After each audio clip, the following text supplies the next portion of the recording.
Hey guys, I was the final boss के इस new video में आपका स्वागत है। जब लास्ट वीडियो में आपने देखा ही था कि कैसे एक फाइनल बॉस एक वीकेस्ट ह्यूमन के फॉर्म में री इनकारनेट हो जाता है और जो चीजें उसको चाहिए थी वो तो मिले नहीं, लेकिन उसकी हालत बहुत खराब है क्योंकि बेचारा कर्जे में जो डूब चुका है। और इस डिफिकल्ट लाइफ में जब उसने एक माइंड में यानी कि एज अ लेबर काम करना शुरू किया था तो उसके आसपास कुछ गैंग मेंबर उसके फ्रेंड्स बन गए थे काइंड ऑफ, जो कि मारे गए कुछ पावरफुल क्रिमिनल हंटर्स के थ्रू। और अब बाप मोमेंट उनसे बदला लेने आया है। जब एक काफी क्रेजी चीजें स्टार्ट हो चुकी हैं, लेकिन आगे बढ़ने से पहले चैनल को सब्सक्राइब करना और हाई बटन को क्लिक करना ना भूले और वीडियो एंड तक जरूर देखें।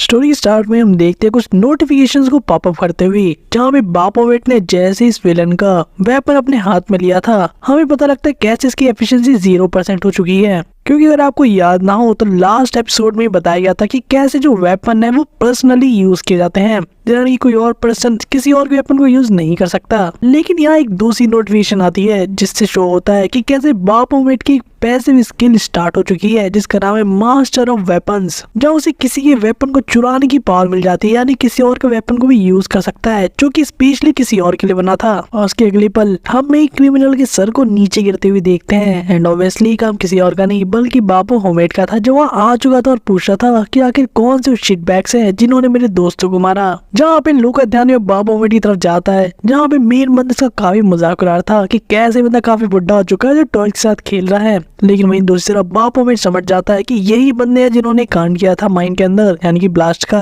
और यहाँ दोनों ग्रुप के बीच में एक बैटल चालू हो जाती है, यानी कि एक तरफ था फाइनल बॉस और दूसरी तरफ थे कुछ छोटे मोटे गुंडे, जहाँ हम देखते हैं कितनी रूथलेसली यहाँ पर एक एक करके बापो होमेट सभी को मार देता है, और वो भी इतनी इजीली डेथ नहीं बल्कि मल्टीपल कट्स के साथ वो भी। और अब बारी थी फाइनल बॉस की, यानी कि इन गुंडों के लीडर की, जो कि काफी ज्यादा एंटरटेन फील कर रहा था। और वह बापोवेट से पूछता है कि आखिर वो कौन से क्लास का हंटर है, मोस्ट प्रोबेबली सी से तो ऊपर ही होगा। और इसलिए वो ये क्वेश्चन पूछता है कि आखिर इसके जैसा पावरफुल हंटर एक कॉमनर की तरह छुप के क्या कर रहा था। जब उसे एक पल के लिए तो ये भी लगता है कि शायद ये भी उन्हीं की तरह यहाँ पे लूटने के लिए आया है, लेकिन फिर हुआ भी तो भी अभी यहाँ पे इसे छोड़ने वाला तो नहीं है। जब बैक टू बैक हम स्लैशेस देखते हुए देखते हैं बापोवेट को, जहाँ उसके बॉडी पे अलग अलग जगह से कट की वजह से ब्लीडिंग हो रही थी। और यहाँ समझ भी आता है कि व्हिप्लैश जैसे वेपन का काउंटर करना काफी डिफिकल्ट है। वहीं भी हंटर का मानना था कि काफी यूजफुल होता है ऐसे लोग के सामने जो कि रुकी हंटर होते हैं, अपनी फिजिकल एबिलिटी पे ज्यादा रिलाई करते हैं। लेकिन वही दूसरी तरफ एक और नोटिफिकेशन पॉपअप करता है जिसके थ्रू पता लगता है कि कैसे यहाँ पर एक और स्किल यूज हो रही है,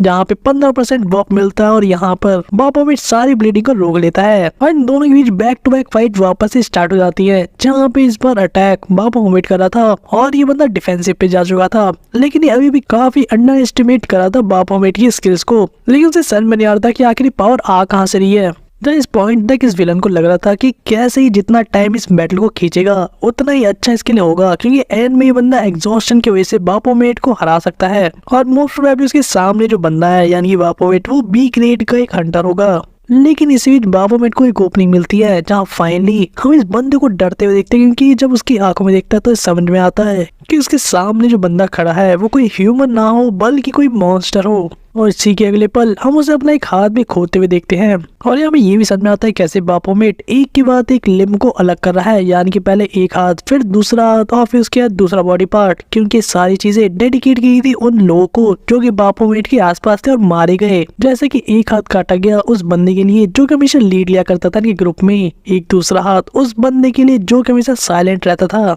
लेफ्ट लेग उस बंदे के लिए जो काफी मोटा सा था और हमेशा कुछ ना कुछ खाते रहता था, और लास्ट में जहाँ इस विलन को गिड़गिड़ाते हुए देखते हैं अपने आप को छोड़ने के लिए। लेकिन यहाँ हमें पता लगता है बापोवेट जो आखिरी लेग बचा है उसको इसलिए कार्टरस पर्सन को डेडिकेट करने के लिए जिसने अपना नाम बताया था मीनू चा। और जो फाइनल ब्लो है जो कि हम देखते हैं बापोवेट को करने से पहले इस बंदे को हंसते हुए मरने से पहले पूछते हुए कि आगे तुम हो कौन भला, या ये स्पेसिफिकली आगे तुम चीज क्या हो, क्योंकि आखिरी ब्लो बापोवेट को परेशान करने के लिए था। और हम ये भी समझ पाते हैं कितना एग्रेसिव फाइटिंग करने की वजह से यहाँ एक तरह के बर्ज़र्क मोड नाम का कोई नोटिफिकेशन आता है, जिससे कि ट्रिगर होने की वजह से बापोवेट काफी रिलेंटलेस हो गया था और उसे कोई और ह्यूमन चाहिए था ताकि उनको मारकर अपनी ब्लड थ्रस्ट यानी कि खून की प्यास को शांत कर सके। और हम देखते भी उसे उस हंटर के पास आते हुए जो कि यहाँ की इंचार्ज थी और फर्स्ट वीडियो में इसके ऊपर अटैक किया गया था। यहाँ तक कि बापू वेट के माइंड में से आवाज आ रही थी कि कैसे उसका सिर्फ एक ही पर्पस है, उसे इंसानों को मारने के लिए बनाया गया है, उसे यही करना चाहिए। लेकिन इससे पहले कि यहाँ पे कुछ हो पाता, हम यहाँ बाहर के कुछ ऑफिसर्स को आते हुए देखते हैं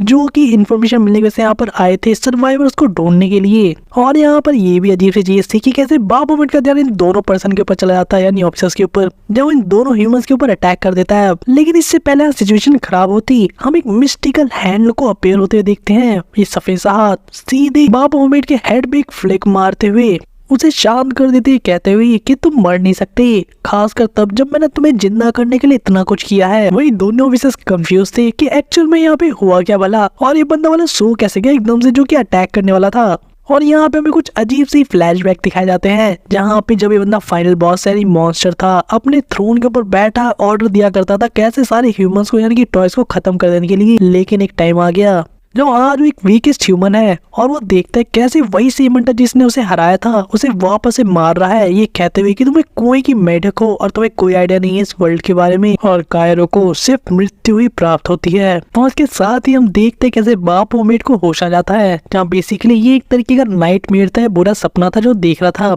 लेकिन समझ में नहीं आता कि आखिर वो है कहाँ पर, क्योंकि थोड़ी देर पहले वो एक टावर के माइन के अंदर था। और तभी पीछे से हम नोटिस करते किसी को बोलते हुए, क्या तुम जाग गए? मेरे को लग ही रहा था कि मैंने तुम्हारा चेहरा कहीं देखा तो है, लेकिन मुझे याद नहीं आ रहा था, और अब मुझे याद आ चुका है, तुम वही मिस्टर स्कैमर हो, वही कौन मैन जो कि झूठ बोलते हुए पकड़ा गया था एबिसमल टावर के सामने। लेकिन इसके साथ में ये पर्सन एक और इंटरेस्टिंग क्वेश्चन पूछता है कि आखिर तुमने उस हंटर को क्यों मारा जिसको हम काफी लंबे समय से चेज करते आ रहे हैं? क्या कोई नया तरीका है तुम्हारे आने वाले स्कैम के लिए, या तुमने सही में इस हंटर को मारा है किसी स्पेसिफिक रीजन से? जब बाप ओमिट समझ जाता है कि पर्सन उस हंटर की बात कर रहा है, इसको थोड़ी देर पहले ही बाप ओमिट ने नर्क भेजा था, वही अब ये पर्सन आगे बोलने लगता है कैसे मैंने तुम्हारे पास्ट के बारे में ढूंढने की काफी कोशिश की, अपने सारे कॉन्टेक्ट यूज करिए, लेकिन ऐसा लगता है जैसे कि तुम पहले कभी एग्जिस्ट ही नहीं करते थे, ना ही कोई तुम्हारा नाम है, ना ही कोई तुम्हारी आइडेंटिटी, ना ही तुम हंटर के अंदर ऑफिशियली रजिस्टर्ड हो कहीं भी, लेकिन फिर भी तुम्हारे पास एक काफी पावरफुल हंटर्स की पावर है। और आखिर तुम कौन हो, इस सवाल के जवाब पर ही ये डिपेंड करेगा कि हम आगे तुम्हारे साथ क्या करने वाले हैं।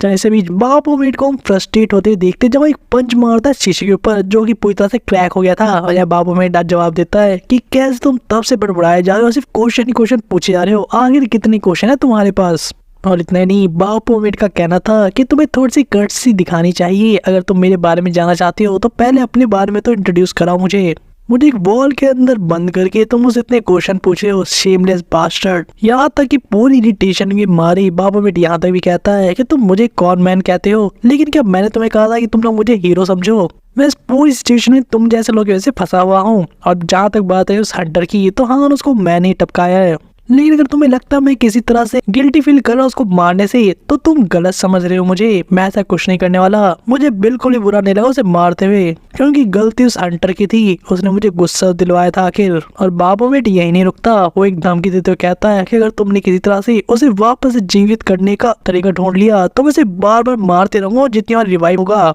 और वो बिल्कुल ठीक उसी तरह, यानी कि एक एक करके उसके हाथ और पैर को काटा जाएगा उसको मारने से पहले, उसके इतने पीसेस करूंगा कि उसकी एग्जिस्टेंस को भी कोई समझ नहीं पाएगा लंबे समय तक। और जब बाप ओमिट का गुस्सा इतना बढ़ते जाता क्यों लगातार उस शीशे को तोड़ता है पंचेस मार के, और कहता है क्यों ना मैं तुम्हारे साथ भी ऐसा ही करूँ, ये सेमलेस बास्टर्ड। लेकिन यहाँ पे इस बात का सुन के जो पर्सन की ऑफिसर अभी तक ये सारी बातें कह रहा था वो हंसने लगता है, रूम के अंदर आ जाता है कहते हुए क्या तुम्हें सच में लगता है तो मुझे मार सकते हो? जब हम देखते इस ऑफिसर का फेस पहली बार जो कि खुश था और हंस रहा था, कह रहा था कि क्यों ना तुम ट्राई करो जो तुम कह रहे थे थोड़ी देर पहले, मैं तुम्हारे सामने जो खड़ा हूँ बिना किसी वेपन के। और यहाँ एक पल के लिए बाप ओमिट को लगता है कि उसके सामने वही हंटर खड़ा है जिसने ये टॉर्म उसे मारा था, और बाप ओमिट सिर्फ अपने इंस्टिंक्ट की वजह से सीधे उस बंदे ऊपर अटैक कर देता बिना कुछ सोचे समझे। लेकिन जैसे ही मिस्ट हटती है यानी कि धूल, हम देख पाते हैं कि एक्चुअल में उस ऑफिसर ने यहाँ बाप ओमिट को पिन डाउन कर दिया नीचे, ये कहते हुए कि तुम सही में एक अच्छे हंटर हो, बेसिकली पावरफुल, और तुम में काफी ग्रेट शो ऑफ स्पोर्ट्समैनशिप भी है। और बात रही हमारी कि आखिर हम कौन है, तो हमारे बारे में ज्यादा लोग नहीं जानते, हम एक सीक्रेट गिल्ड है जो कि डायरेक्टली गॉड के लिए काम करती है। जिनका सिर्फ एक ही पर्पस है, सारे क्रिमिनल हंटर्स को कम करना, और हमें जाना जाता है रोग के नाम से। और यहाँ पे ऑफिसर आगे बताता है कि कैसे जिस हंटर को यहाँ पर मारा था बापोमेट ने, वो एक बहुत ही बड़ा क्रिमिनल था और उसको ये लोग बहुत टाइम से पकड़ने की कोशिश कर रहे थे। एंड ऑब्वियसली जब ये लोग भी उसे कैप्चर करते तो उसे भी मार दिया जाता इस ऑर्गेनाइजेशन के थ्रू ही, क्योंकि उस हंटर ने काफी सारी क्राइम किए थे, जैसे कि अलग अलग हंटर्स के ऑर्गन्स को बेचना, ह्यूमन ट्रैफिकिंग और उसके अलावा स्कैवेंजर लूटिंग वगैरह जैसे बहुत बड़े बड़े क्राइम्स, जो कि वो सप्लाई करता था कुछ उन अमीर और बूढ़े लोगों के लिए जिनको ऐसा लगता था गलत फहमी की वजह से कि कैसे जो पावरफुल हंटर्स होते हैं उनके ऑर्गन्स लगाने से उनकी उम्र बढ़ सकती है। यहाँ तक कि कुछ लोग यहाँ तक मानते थे कि कैसे वो अमर तक हो सकते हैं अगर उन्हें किसी अवेकन वन के ऑर्गन्स मिल जाए। एंड ऑब्वियसली जब मैंने तुम्हें सारी सिचुएशन बता दी है, तुम काफी ग्रेटफुल है कि तुमने हमारा काम किया, लेकिन यहाँ से एक नई प्रॉब्लम भी स्टार्ट हो रही है। हम इस चीज को नजरअंदाज नहीं कर सकते कि तुमने भी ह्यूमंस को मारा है, और ऊपर से जो ब्रुटैलिटी तुमने दिखाई है वो की तो बस की नहीं है, और जो कट्स उनकी बॉडी पर हमने देखे थे वो इतने ज्यादा शार्प क्लीन थे कि गारंटी जो ब्रुटैलिटी तुमने दिखाई है वो किसी नॉर्मल ह्यूमन के बस की नहीं है जो नया नया हंटर बना हो। और बॉडी एग्जामिन करने के बाद हमें इसी सन में आए कि जो कट्स लगाए गए थे इन बॉडी के अंदर में काटते वक्त वो काफी ज्यादा शार्प और प्रोफेशनल लगते हैं। एक थ्योरी हमारे लिए अभी ये है कि शायद तुम्हारी नेचुरली किलिंग इंस्टिंक्ट बहुत तगड़ी है, लेकिन मेरा पर्सनल एक्सपीरियंस ये कहता है कि 10 में से 9 लोग जो इस तरह काम करते हैं उन्होंने पर्सनली काउंटलेस लोगों को मारा होगा इससे पहले ऐसा करने से, जो उन्होंने सीखा सिर्फ अपने एक्सपीरियंस के साथ। और इसीलिए मैं चाहता था कि मैं तुम्हारे बारे में जितनी इन्फॉर्मेशन निकाल सकूं निकाल पाऊं, जबकि तुम्हारी रेपुटेशन काफी खराब है एज अ कॉनमैन। ऑब्वियसली ये इन दोनों की बातचीत इतनी इंटेंस हो चुकी थी और ये ऑफिसर इस तरह से चीजें बताता कि कैसे उसने अभी तक जो कन्वर्सेशन से ऑब्जर्व किया है, यानी कि बापोमेट के बारे में, वो काफी ज्यादा डेंजरस हो सकता है और आने वाले फ्यूचर में मोस्ट प्रोबेबली क्रिमिनल हंटर ही बन सकता है, क्योंकि इसका नेचर ही इविल एक तरीके से। और तब इनकी ऑर्गेनाइजेशन को वापस से इस पर्सन से यानी बापोमेट से डील करना पड़ेगा। वही दूसरी तरफ बापोमेट के माइंड में अब ये चल रहा था कि कैसे कितना कमजोर है, और अगर वो ह्यूमन नहीं होता तो शायद इस पर्सन का सामना कर पाता। आखिर वो पैदा हुआ जब एक ह्यूमन के रूप में, तो उसे पावरफुल बॉडी क्यों नहीं मिली ठीक उस हंटर की तरह जिसने उसे मारा था, और सेम काइंड ऑफ ट्रॉमा उसे वापस से फील हो रहा था ठीक उस हंटर की पावर की तरह ही, जैसे कि अभी ऑफिसर्स के साथ कर रहा है, यानी उसे पिन डाउन करके उसे पावरलेस फील करा रहा है। और सीन यही भी कट हो जाता है, जहाँ इसके बाद हमें दिखाई जाती है central agency for Hunter affairs, जब हम कुछ रिसेप्शनिस्ट को देखते हैं जो सभी को ये चीज विश कर रही थी कि वो लोग अपनी हैप्पी हंटिंग को एंजॉय करें और अपने रेंटल को कैसे पे करना चाहेंगे वाला। और नेक्स्ट पैनल में हम देखते हैं कि सामने एक नया कस्टमर आया है और ये कोई और नहीं बल्कि बापू होमेट था। और हमें दिखाया जाता है कि एक्चुअली वहाँ पे हुआ क्या था। सीट कट होने के बाद हम देखते हैं कि कैसे और लगता है बापू होमेट से कहता है क्या मैंने तुम्हें डरा दिया, और यहाँ उसे छोड़कर लगता है कि हम ऑफिसर को यहाँ बोलते हुए देखते हैं कि चाहे हम कोई सीक्रेट एजेंसी और मर्डर करने वाले लोग क्यों ना हो क्रिमिनल्स को, लेकिन फिर भी हम इतनी रेकलेसली बिहेव नहीं करते। और यहाँ पर ऑफिसर ये भी कहता है कि कैसे बापू होमेट पसंद आया, और इसके जैसा पर्सन जिसके नेचुरल इंस्टिंक्ट और एक इविल नेचर है काइंड ऑफ, वो किसी भी तरह की चीज को झेल सकता है अपने सामने आने पर। और ये सारी चीजें ऑफिसर इसलिए करता क्योंकि वो यहाँ पे बापू होमेट का एक जॉब ऑफर करता है अपनी सीक्रेट ऑर्गेनाइजेशन के अंदर, यानी कि उसे रोग ज्वाइन करने के लिए कहता है,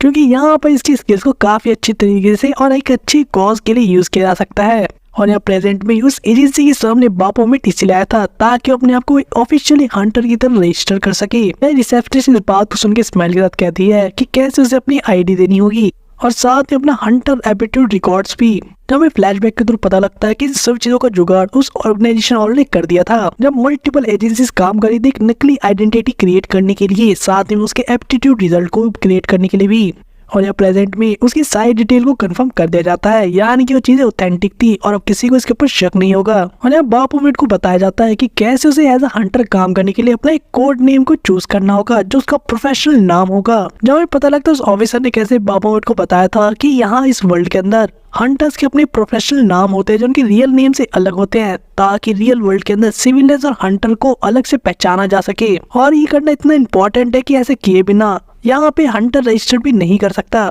और एंड में यहाँ पे बापू होमेट को ऑफिसर ने एडवाइस किया था कि उसे ज्यादा से ज्यादा लोगों के अटेंशन को अपनी तरफ नहीं करना और कोशिश करना है कि वो चीजें शांत रखे। लेकिन वही दूसरा बापू होमेट ने नाम डिसाइड कर लिया था और मन ही मन सोचा था कि कैसे ये सभी लोग रिग्रेट करने वाले हैं, क्योंकि वो इस चांस को यूज करके इतना पावरफुल बनने वाला है कि इनमें से कोई भी उसे कभी डरा नहीं सकेगा। वहीं पे हम प्रेजेंट में देखते हैं कि कैसे बापू होमेट अपना प्रोफेशनल नाम यार कि हंटर कोड नेम रखता है बापू होमेट, ताकि फ्यूचर में सभी उसका नाम सुन के सिर्फ कांप जाए। इसी ट्विस्ट के साथ आज के एक्सप्लेनेशन वीडियो वीडियो को यहीं पे ओवर करते हैं। I was the file boss one of the best मानवाज, एक बढ़िया इंटरेस्टिंग स्टोरी लाइन के साथ, जिसकी वीडियोस आपको सिर्फ इसी चैनल पे देखने को मिलेगी। लेकिन उसके लिए आपको करना पड़ेगा चैनल को सब्सक्राइब, वीडियो को लाइक, ज्यादा शेयर, और आप हमें सपोर्ट कर सकते हैं चैनल के मेंबर बन की, जो कि नाम है रुकी उताको के नाम से, जहाँ आपको डिफरेंट पर्क्स भी मिलते हैं। तो ऐसे एंजॉय करते रहिए बड़े से वीडियोस को। मिलते हैं आपसे नेक्स्ट वीडियो में।